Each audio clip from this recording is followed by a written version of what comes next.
La première chose qu'elle a prise, c'est la photo sur le mur du couloir, passé. Vêtements, ni son mug préféré, ni même le tiroir rempli de cosmétiques de luxe. Hors de prix qu'elle me disait toujours de ne pas toucher. Non, elle est entrée. S'est dirigée droit vers cette photo, notre portrait de mariage encadré dans du bois de chêne, et l'a décroché sans dire un mot. Je l'observais depuis la cuisine. Elle ne savait pas que j'étais là. Je n'avais même pas prévu de rentrer sitôt du travail. Elle a fixé le cadre pendant peut-être 10 secondes, juste. Assez longtemps pour esquisser un sourire méprisant. Puis elle l'a jeté par terre, face contre le sol, et elle est sortie comme si de rien n'était. C'est à ce moment-là que j'ai su qu'elle était déjà partie de ma vie bien avant de l'avoir formulée. Vous voulez entendre quelque chose de pathétique?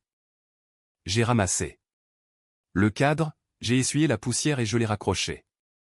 Je ne sais pas pourquoi. Par habitude, peut-être, ou par l'espoir stupide que si je le laissais là, les choses redeviendraient comme avant, comme si les meubles avaient une mémoire, comme si les murs pouvaient pardonner. Ce soir-là, je ne l'ai pas appelée, je ne lui ai pas envoyé de message, je ne lui ai même pas demandé où elle allait.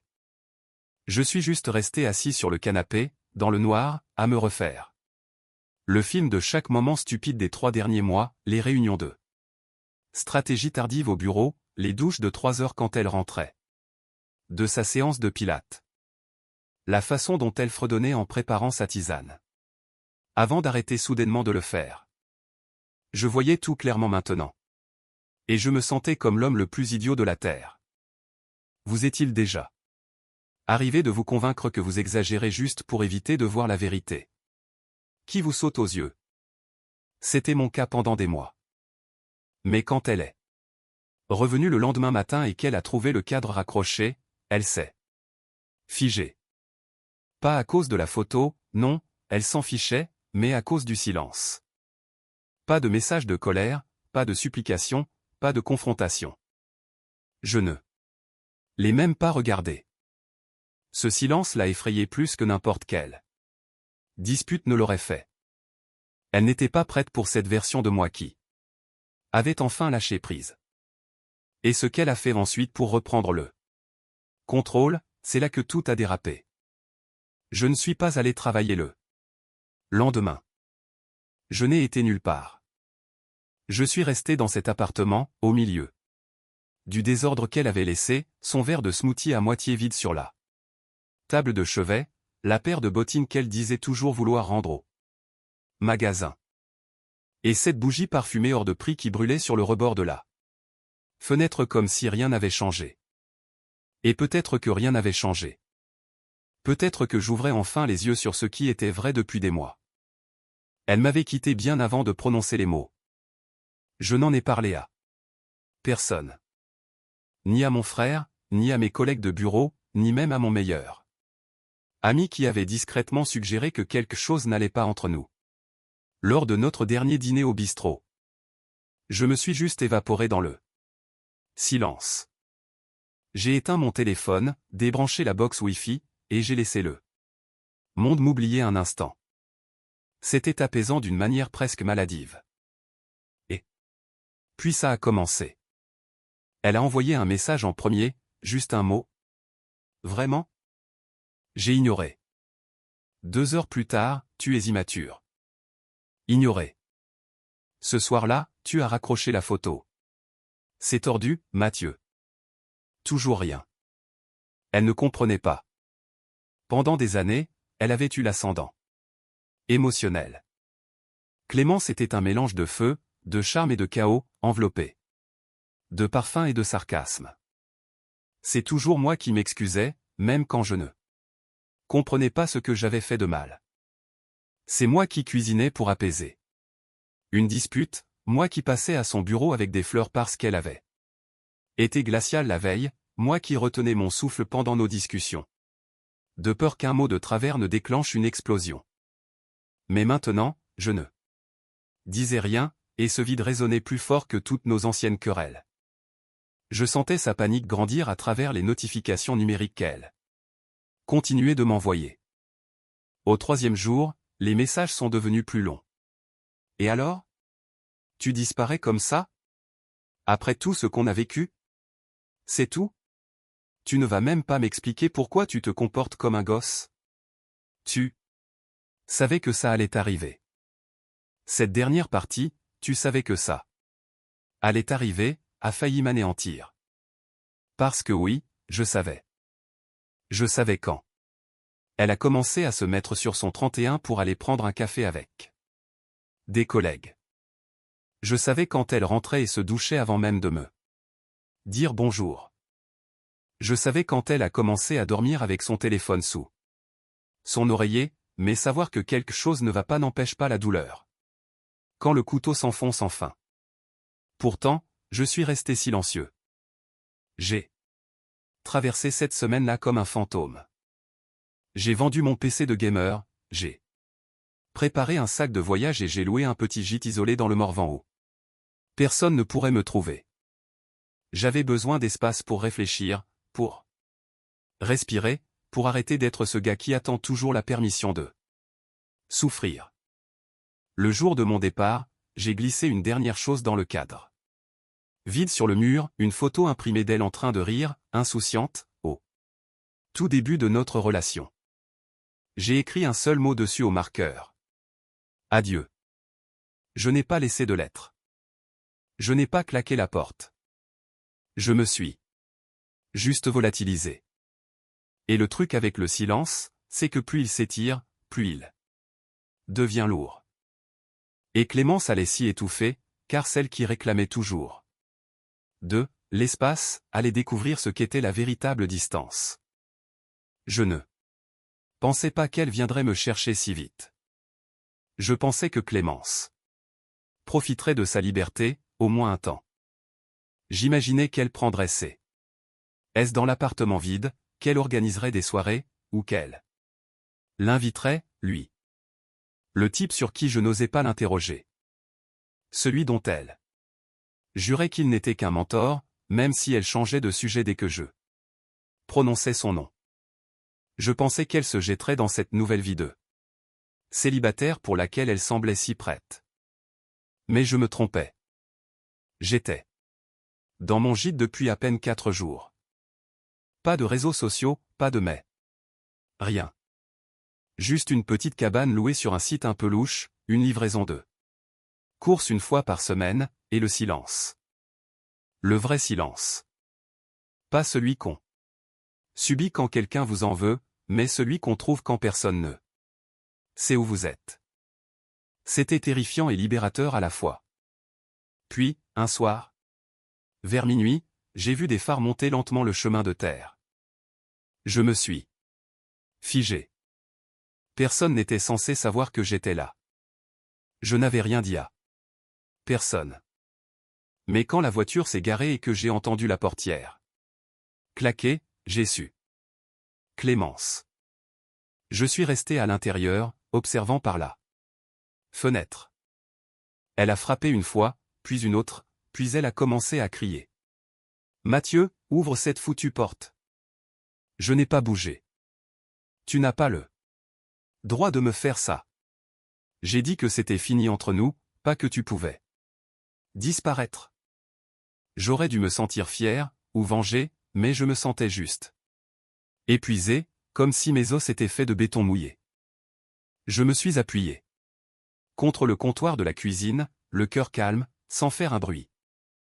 Elle a hurlé encore un peu, a menacé d'appeler la police, a dit que je lui faisais peur, mais elle est repartie après 20 minutes, et j'ai su que les rôles s'étaient inversés.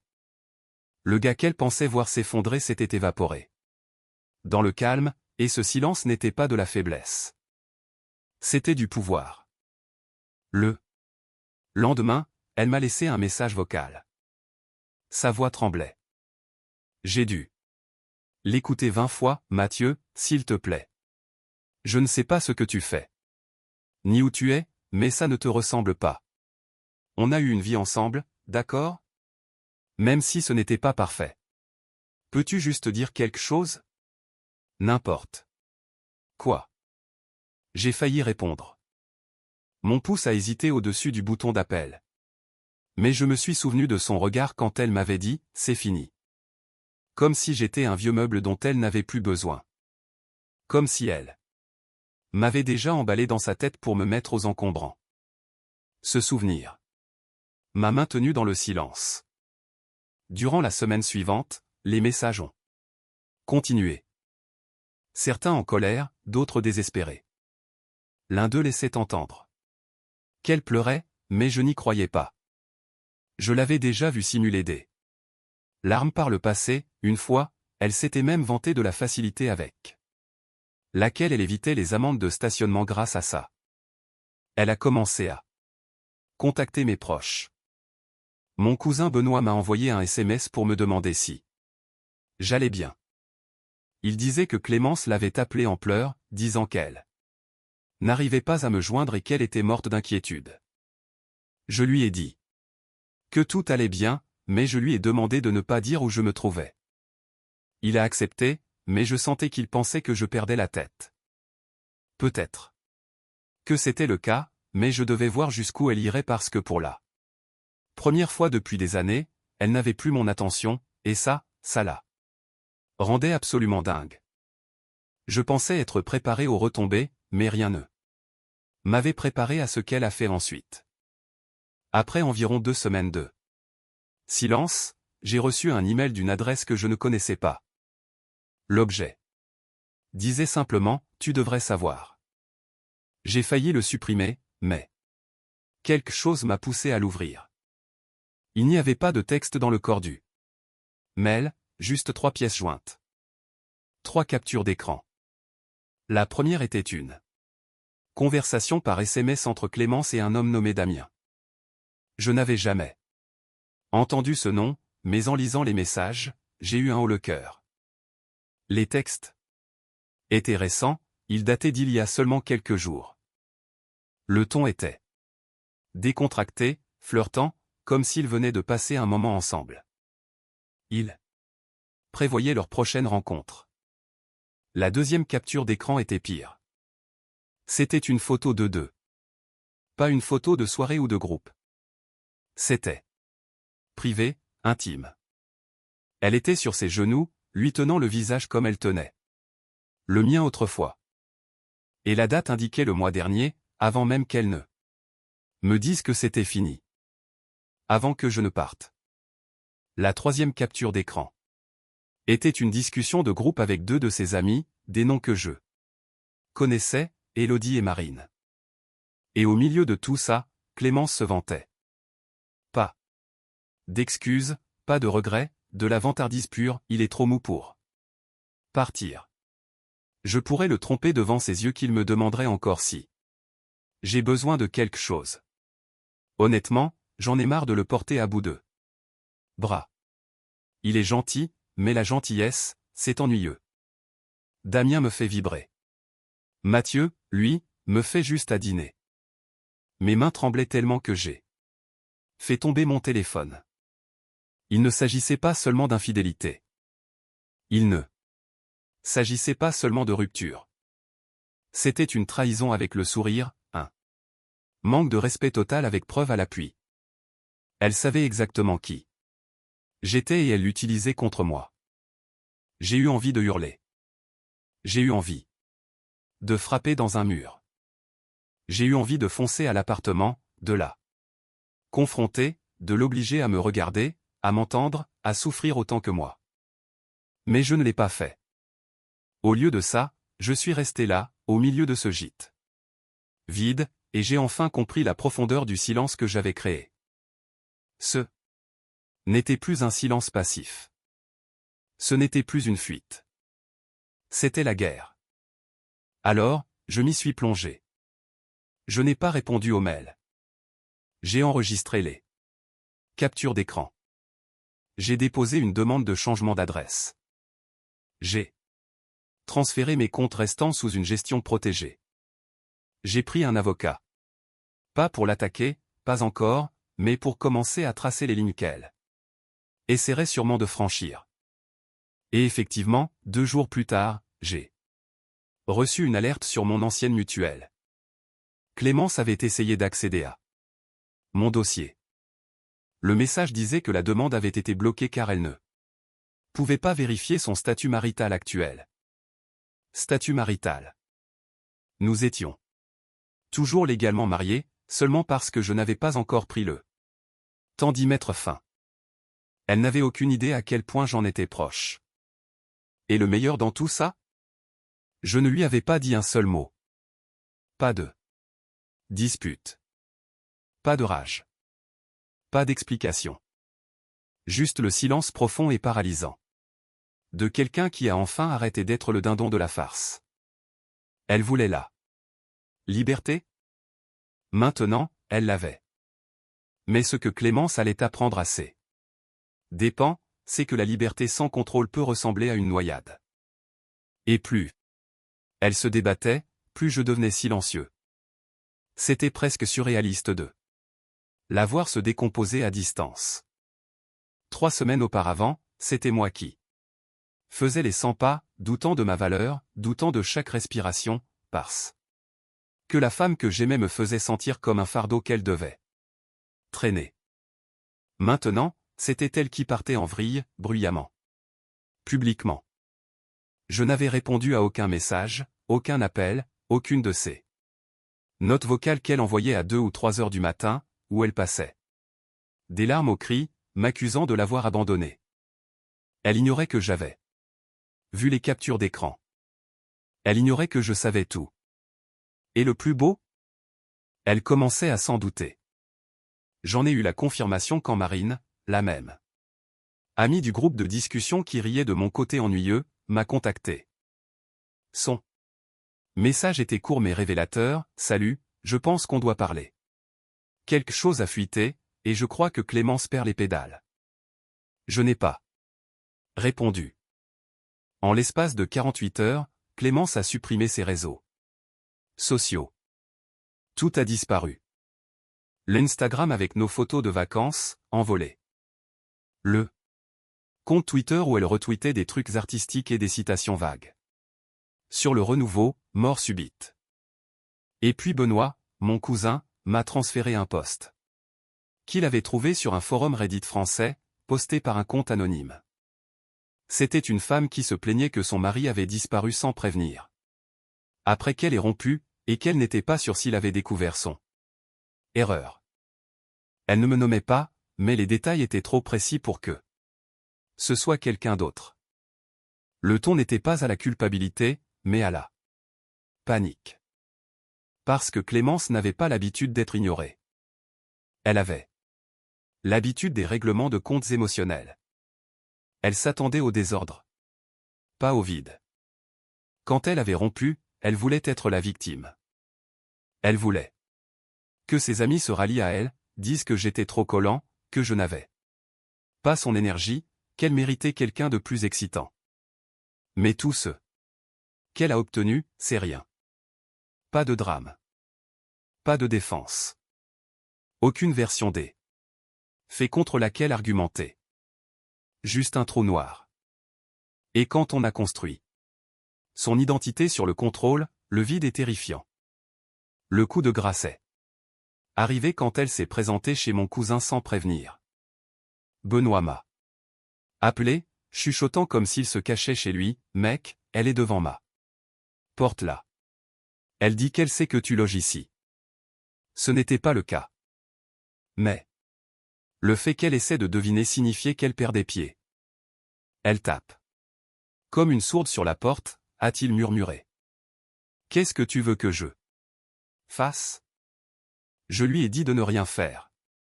De ne pas mentir, de ne pas engager la conversation. De la laisser juste là. Qu'elle soit confrontée à l'écho de ses propres choix.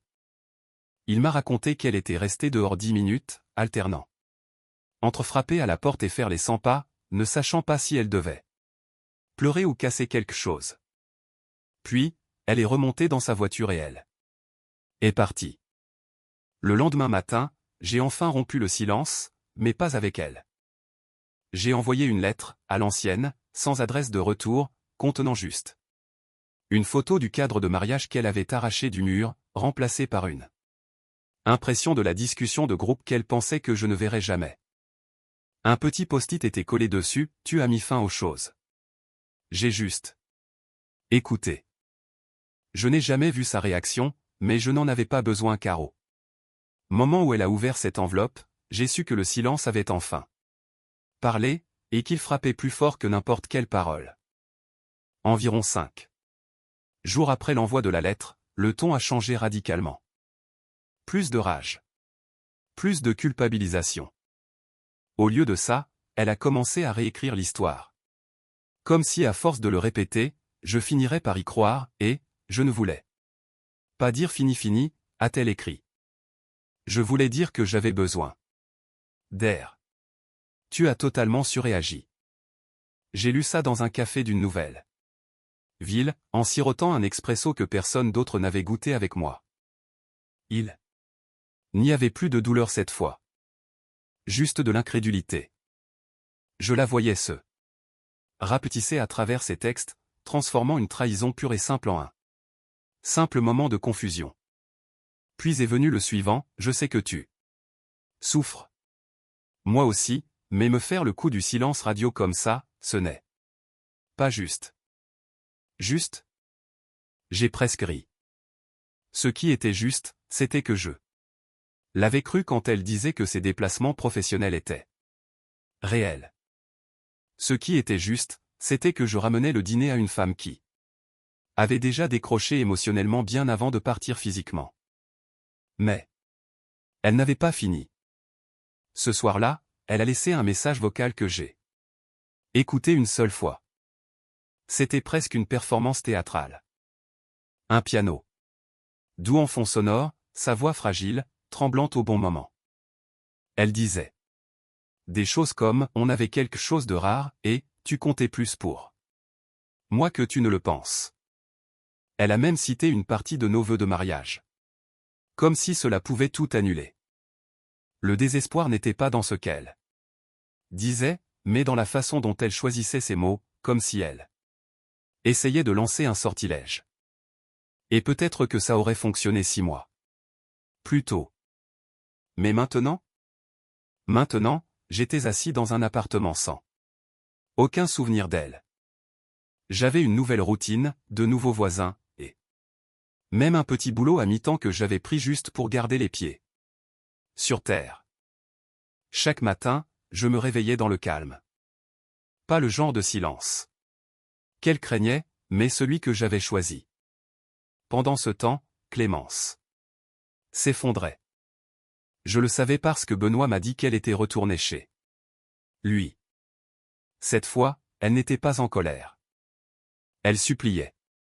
Elle m'a demandé ton adresse, m'a-t-il confié. Je lui ai dit que je ne l'avais pas. Je sentais le malaise dans sa voix, comme si même lui ne savait plus quel camp choisir. Elle disait qu'elle avait fait des erreurs, qu'elle n'avait pas réalisées. À quel point je comptais pour elle avant qu'il ne soit trop tard. Oui, c'est souvent ce qui arrive quand l'attention s'évapore, quand le plan de secours échoue, quand le nouveau mec ne reste pas une fois que l'excitation retombée. Que la réalité reprend ses droits. Mais je n'avais plus d'amertume. Cela m'a surpris moi-même. Je pensais que je garderais cette rancœur pour toujours, mais elle s'était évaporée pendant le temps passé à me reconstruire, loin de son ombre, loin du bruit, loin de cette version de moi qui disait toujours « pardon ». Le premier juste pour maintenir la paix.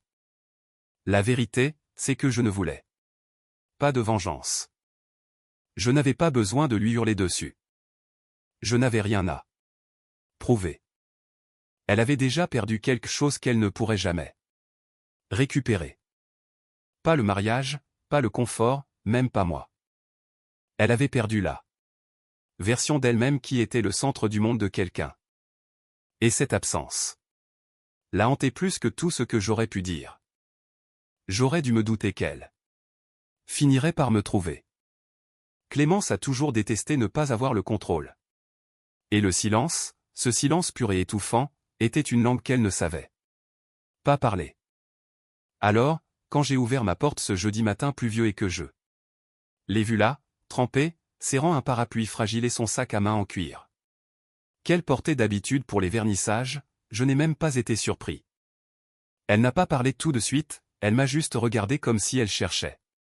Sur mon visage une trace de l'homme qu'elle connaissait, l'homme qu'elle manipulait. Mais ce gars-là avait été enterré des semaines auparavant. Je peux entrer ? A-t-elle fini par demander.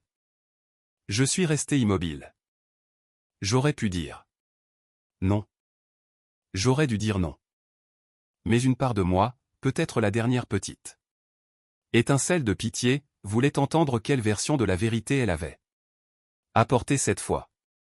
Je me suis écarté. Elle est entrée comme si elle était chez elle, comme si nous n'avions pas passé le dernier mois aux extrémités opposées d'une guerre qu'elle avait déclenchée. Elle a regardé autour d'elle. Les murs nus, les meubles sobres, pas de photos encadrées, et elle a souri faiblement. Tu as vraiment disparu. Je n'ai pas répondu. Je l'ai laissé occuper l'espace, et elle l'a fait. Elle m'a dit que Damien était une erreur, qu'il lui avait retourné la tête alors qu'elle se sentait perdue, que les choses dites dans ce groupe de discussion n'étaient que des plaisanteries sorties de leur contexte, qu'elle n'avait jamais cessé de m'aimer, même quand elle avait dit que c'était fini. Sa voix se brisait exactement au bon moment. Elle pleurait sans faire couler son mascara. Tout était répété. Je l'observais comme on regarde un film que l'on connaît par cœur avec quelqu'un qui ne l'a jamais vu, anticipant chaque rebondissement, chaque larme, chaque mensonge. Quand elle a fini par manquer de mots, elle a fouillé dans son sac et a sorti une photo. C'était nous. Au bord d'un lac. Elle portait des lunettes de soleil et avait la tête sur mon épaule, et moi je souriais comme un idiot. Elle l'a posée sur la table comme une carte maîtresse. Ça me manque, a-t-elle chuchoté. Tu me manques. Autrefois, ces mots m'auraient terrassé, mais plus maintenant. J'ai regardé la photo, puis je l'ai regardée, elle. J'ai posé une seule question, pourquoi? Maintenant? Elle a scié, prise au dépourvu, comment ça? Tu n'as pas appelé quand tu as dit que c'était fini. Tu n'as pas expliqué. Tu t'en fichais. Alors pourquoi maintenant? Pourquoi aujourd'hui? Elle a hésité. Ce silence m'a tout dit. Tu ne répondais pas à mes messages, a-t-elle fini par dire. Tu as juste disparu. Tu m'as fait peur. Non, ai-je répondu. Calmement. Tu t'es fait peur toute seule. J'ai juste arrêté de jouer. Elle n'a pas trouvé de réponse à ça. Elle est restée assise là, les yeux grands ouverts, les lèvres tremblantes, essayant de lancer l'acte suivant. Mais le théâtre était fermé. Je ne suis pas en colère, Clémence, ai-je dit en me levant. Je n'ai même plus mal. C'est juste fini. Elle s'est levée, paniquée. C'est tout? Après tout ce qu'on a traversé, tu vas juste tout foutre en l'air? Non, ai-je dit en me dirigeant vers la porte. Tu l'as déjà fait. Je viens juste de m'en rendre compte. Et quand j'ai ouvert la porte, elle n'a pas bougé tout de suite. Elle m'a fixé comme si je parlais une langue étrangère. Parce que dans son monde, j'étais censé supplier, pleurer, demander une autre chance. Mais au lieu de ça, je tenais la porte et j'attendais en silence. Finalement, elle est sortie exactement comme elle était entrée, sans un mot. Après son départ ce matin-là, je ne me suis pas effondré. Je ne me suis pas assis par terre pour pleurer. Je n'ai pas fixé la porte en espérant qu'elle revienne. Je suis juste resté là un moment, à respirer ce silence qu'elle craignait tant, ce silence qui était devenu ma paix. C'était étrange à quel point cela semblait définitif. Pas de cris, pas de drame, juste la fin.